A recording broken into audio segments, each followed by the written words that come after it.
In 1951, a chemist named Russell Marker walked into the jungles of Veracruz, Mexico, looking for a plant that could change human reproduction forever. He found it. A yam that contained a molecule called diosgenin, a precursor to progesterone and every steroid hormone in the human body. That molecule launched the birth control pill, the modern pharmaceutical steroid industry, and a billion-dollar empire. But Marker was not the first to know. 4,000 years earlier, healers in West Africa were harvesting a plant that grew tubers not in the soil, but suspended in the air. They called it many names: in Yoruba, esuru; in Igbo, jimbana. In English, we call it the air potato. And for millennia, it was not classified as a weed, an invasive species, or an ecological threat. It was medicine. It was food. Today, in Florida alone, the state spends over $4 million annually trying to eradicate this plant. The USDA labels it a Category 1 invasive species. Herbicide companies have developed targeted chemicals specifically to kill it.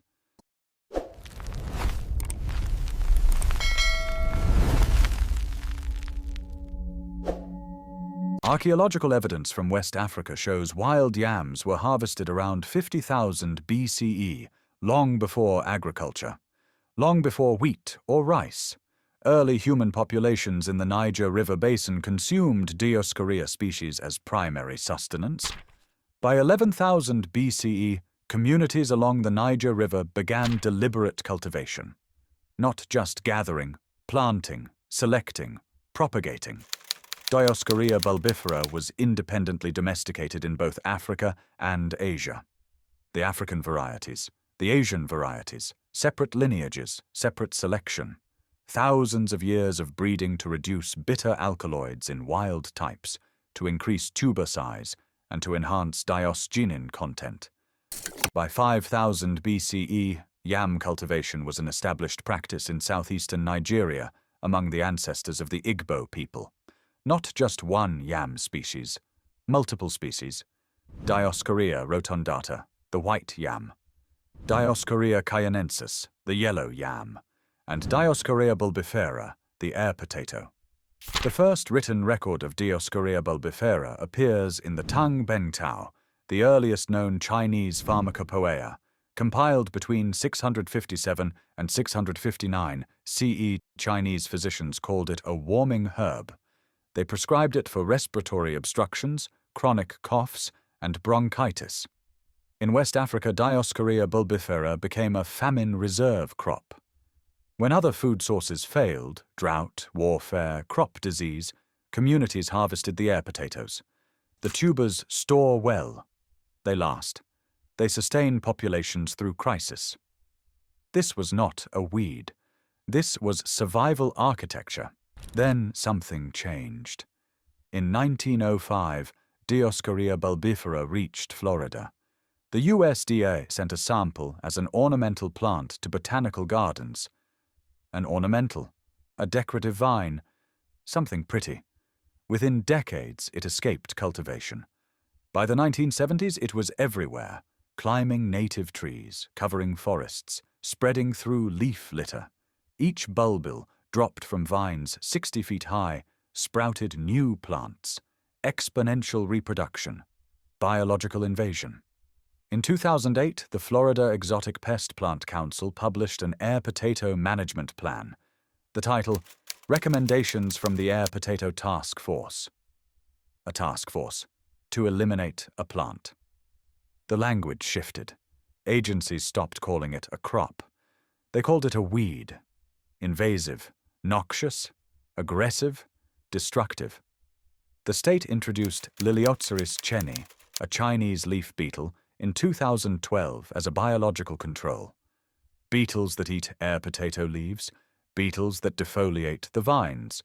Beetles were deliberately released to destroy what 50,000 years of African and Asian agriculture had cultivated. Here's what they don't tell you. Dioscorea bulbifera is invasive in Florida because Florida isn't its home. It evolved in African and Asian forests where natural predators, competing species, and ecological balance kept it in check. Remove those controls, transport it 8,000 miles, and yes, it spreads. But in West Africa, in Southeast Asia, in India, it's not invasive, it's food, it's medicine, it's part of a functioning agricultural system that fed millions of people for millennia. The herbicide industry makes $240 billion annually. Glyphosate, 2,4-D, atrazine. Chemical companies profit when plants are classified as weeds. When governments declare something a pest, they create a market for poison. Dioscorea bulbifera threatened nothing in Florida except ornamental landscaping and non-native timber. But it was labeled a threat, and once labeled, it was targeted. Meanwhile, the pharmaceutical industry, the same industry built on compounds extracted from this exact plant, remained silent. In 1939, Russell Marker was a professor of organic chemistry at Pennsylvania State College. He studied plant compounds called sapogenins, specifically sarsasapogenin from sarsaparilla root. Marker discovered sarsasapogenin had the same basic ring structure as cholesterol, but with an oxidized side chain. He realized he could cleave that side chain through chemical reactions to produce sex hormones. The same hormones the human body manufactures from cholesterol, progesterone, testosterone, estradiol. But sarsasapogenin was expensive. Marker needed a cheaper source. He found it in Dioscorea, the yam family. Here's what makes Dioscorea bulbifera exceptional at the molecular level. Diosgenin is a steroidal sapogenin with a molecular formula of C27H42O3. It has a spirochetal side chain, an unusual chemical structure that allows conversion to multiple steroid hormones through selective chemical modifications. The compound doesn't just mimic human hormones, it provides the exact molecular scaffolding needed to synthesize them. 4 fused rings, specific stereochemistry, hydroxyl groups positioned precisely where chemists need them. But diosgenin isn't the only active compound in Dioscorea bulbifera. The plant produces dioscorin, a storage protein with molecular weight around 32 kilodaltons. Studies show dioscorin has antioxidant activity comparable to superoxide dismutase, an enzyme that neutralizes free radicals in human cells. It produces dioscin, a steroidal saponin glycoside. Dioscin exhibits anti-inflammatory effects by inhibiting nuclear factor kappa B, a protein complex that controls inflammatory gene expression. It produces furanoid norditerpenes, rare compounds found in only a few plant families. These molecules demonstrate anti-proliferative activity against multiple cancer cell lines, including breast, liver, and lung cancers. It produces betaticins, phenolic compounds unique to Dioscorea species. These function as phytoalexins, natural antibiotics the plant produces to defend against fungal infection. In humans, betaticins demonstrate antimicrobial activity against Staphylococcus aureus and Escherichia coli. The aerial bulbils contain all these compounds, not just the underground tubers, the parts growing in the air, the parts you can see, harvest and process without disturbing soil or destroying the root system, contain active pharmaceutical agents. This is regenerative harvesting. Cut the bulbils. The vine survives. Next season it produces more. No replanting, no soil depletion, no annual labor. Here's the complication. Not all Dioscorea bulbifera varieties are safe to eat. Wild varieties contain bitter alkaloids, deosbulbins, toxic compounds that cause severe gastrointestinal distress, vomiting, diarrhea, in high doses, kidney and liver damage. This is why 50,000 years of selective breeding mattered. African and Asian populations cultivated varieties with low toxicity. They selected for reduced bitterness. They developed processing methods. The air potato, Dioscorea bulbifera, is not a simple story of good plant or bad plant.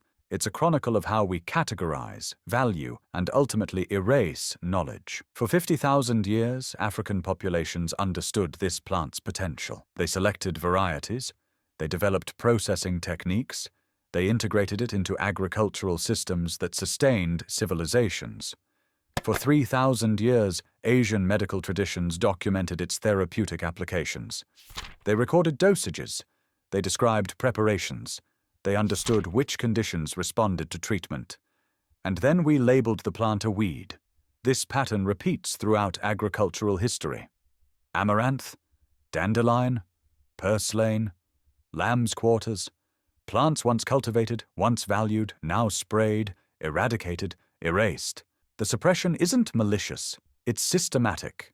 It's the logic of monoculture agriculture, the logic of standardization, the logic of markets that profit from simplification.